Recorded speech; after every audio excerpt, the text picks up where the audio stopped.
Oui, bonjour à toutes, bonjour à tous. Alors, tout le monde suit les actualités concernant les agriculteurs, les paysans de France.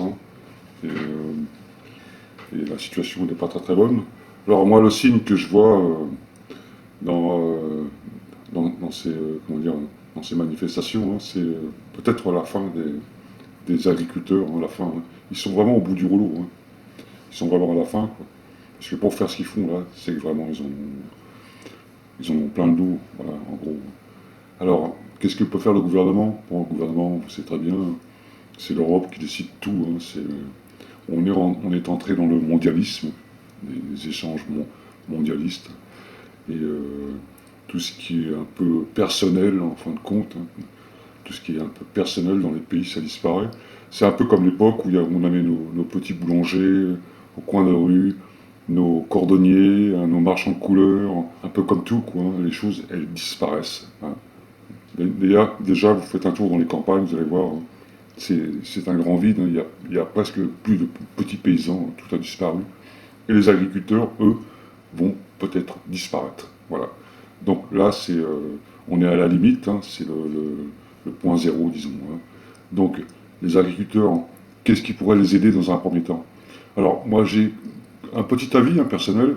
Ce qui pourrait les aider déjà, c'est un secrétariat attitré, un secrétaire ou une secrétaire qui travaillerait dans la ferme, ou un bureau pas très très loin, qui serait fourni par l'État, un secrétaire attitré avec assermenté et des pouvoirs, certains pouvoirs pour transporter les dossiers en préfecture, faire leur demande d'aide, gérer la ferme, les factures, etc. Afin que le paysan ou la paysanne, quand elle se lève le matin, elle va au travail sereinement. Parce qu'il faut s'imaginer que les paysans, ils se lèvent vers 5 heures, 6 heures du matin pour nourrir les bêtes, pour commencer à préparer leur véhicule, mettre du gasoil, etc., l'entretien. C'est un travail qui est vraiment prenant, très prenant. Et quand on a fait 12-14 heures de travail sur sa terre ou avec ses bêtes, on rentre, on est épuisé et c'est pas le moment de se mettre devant un écran à remplir des tas de procédures, de dossiers, de contrôles, etc. Parce que notre système est devenu tellement complexe et puis c'est géré par des gens, on ne sait pas où ils se trouvent. Le mondialisme, c'est ça le mondialisme. Et souvent, les dossiers sont complexes à remplir, il faut se déplacer en préfecture, etc., pour faire des contrôles, etc. Donc, un secrétariat attitré, rémunéré par l'État, ce seraient des fonctionnaires un peu, fonctionnaires dédiés aux paysans, et ce serait eux, pour chaque ferme, chaque paysan qui travaillerait la terre ou l'élevage de bêtes, il y aurait un secrétariat dédié, et ce secrétariat qui s'occuperait de tout, et ensuite apporterait les solutions aux paysans afin qu'ils puissent avoir sa journée tranquillement. Deuxièmement, sur les salaires des paysans, on sait très bien qu'un paysan, des fois, il ne se sort pas de salaire, comme d'ailleurs la plupart des boulangers, des petites boucheries, de tous les petits artisans qui tiennent le coup encore. Je ne sais pas si vous avez remarqué, dans les centres commerciaux, toutes les boutiques qui sont fermées, ils ont baissé le rideau, ils ne tiennent pas le coup. Il y a encore quelques-uns qui tiennent, mais ça ne va pas durer très longtemps. Donc, il leur faudrait un salaire garanti. Par exemple, un paysan qui ne s'est sorti que 300 euros de salaire, l'État doit compenser à hauteur de 1500 euros, voilà, un salaire garanti qu'il ait fait son bénéfice ou pas à hauteur de 1500 euros, insaisissable, ça serait son salaire rémunéré par l'État. Déjà, ça c'est deux petites choses, ça les aiderait franchement, et ils auraient un peu plus de courage à affronter un peu l'avenir. Troisièmement, la concurrence. Alors c'est quoi la concurrence? La concurrence, c'est on l'achète un peu partout sur la planète, parce que c'est moins cher, parce que les coûts de production sont moins chers, les coûts salariaux, et on revend ensuite dans nos magasins. Donc là, il y a un truc qui ne va pas, c'est que les paysans français, et tout ce qui concerne aussi l'outre-mer, ils doivent avoir une priorité sur leurs produits, le lait, les œufs, la viande, et c'est ça qu'on doit retrouver dans nos boutiques en priorité, sauf s'il y a vraiment un manque. Par exemple, un jour, il y a un problème où il y a eu des canicules dans certains pays, on peut là avoir un échange pour aider un autre pays à tenir le coup. Par exemple, s'il manque du lait, par exemple, euh, sur une période donnée, hein, eh ben, on va commander un pays où lui, il manque pas de lait. Voilà.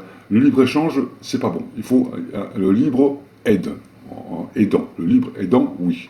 Hein, donc, on doit fonctionner un peu dans ce modèle, hein, dans ce nouveau monde hein, qui nous attend, hein, et ne pas se concurrencer, parce que se concurrencer, ça veut dire se battre entre nous pour prendre le marché. Et ça, c'est pas bon, ça marchera pas très très longtemps d'ailleurs. Donc voilà, trois mesures pour aider nos paysans et nos paysannes à tenir le coup. Car s'ils disparaissent, hein, on va manger que des choses qui viennent un peu de nulle part, hein, un peu partout. Au niveau sanitaire, c'est incontrôlable. Quand vous pensez que dans une boîte, par exemple, de salade, par exemple, vous savez, les petites boîtes qui nous vendent, où il y a un peu de tout, dans des carottes, des pois chiches. Le pois chiche est acheté en Tunisie, l'olive, elle est achetée au Mexique, les grains de riz sont achetés en Chine, etc. Et tous les ingrédients qui sont dans votre boîte de conserve, elles viennent à peu près de tous les pays. Et en réalité, contrôler ça, même si vous êtes le plus fort du monde, hein, vous ne pouvez pas contrôler tout ça, c'est trop complexe. Donc voilà, trois mesures. Un secrétariat dédié, rémunéré par l'État, un salaire garanti minimum, qu'il ait un bénéfice ou pas, hein, de 1500 euros. Hein. Après tout, on rémunère bien des gens qui ne travaillent pas, qui ne peuvent pas travailler. Donc la cause, on ne le sait pas, mais moi je ne juge pas les gens. Hein. On donne bien des allocs à des gens qui n'ont pas de travail, qui ne travaillent pas. Eux produisent rien, hein, mais on leur donne un peu d'argent pour pouvoir vivre. Et ça, c'est tout à fait normal, je suis d'accord avec ça. Pourquoi on ne donnerait pas une aide à des paysans qui, eux, travaillent 12, 14, 16 heures par jour et qui n'arrivent pas à sortir ne serait-ce qu'un salaire. Parce qu'il faut penser que les paysans, eux aussi, ils ont une vie de famille. Il faut emmener les gosses à l'école, il faut remplir les dossiers, il faut faire les courses, il faut gérer les problèmes de maladie, ils ont des mutuelles à payer, l'électricité. Donc ils ont aussi une petite vie privée, pas beaucoup, hein. C'est peut-être quelques heures par semaine de vie privée en réalité, hein, parce que le reste, le temps, il est passé dans la ferme, sur la terre, avec les bêtes. Donc voilà, trois mesures pour nos paysans, et peut-être qu'un jour, ils retrouveront un peu de sourire. Car si les paysans,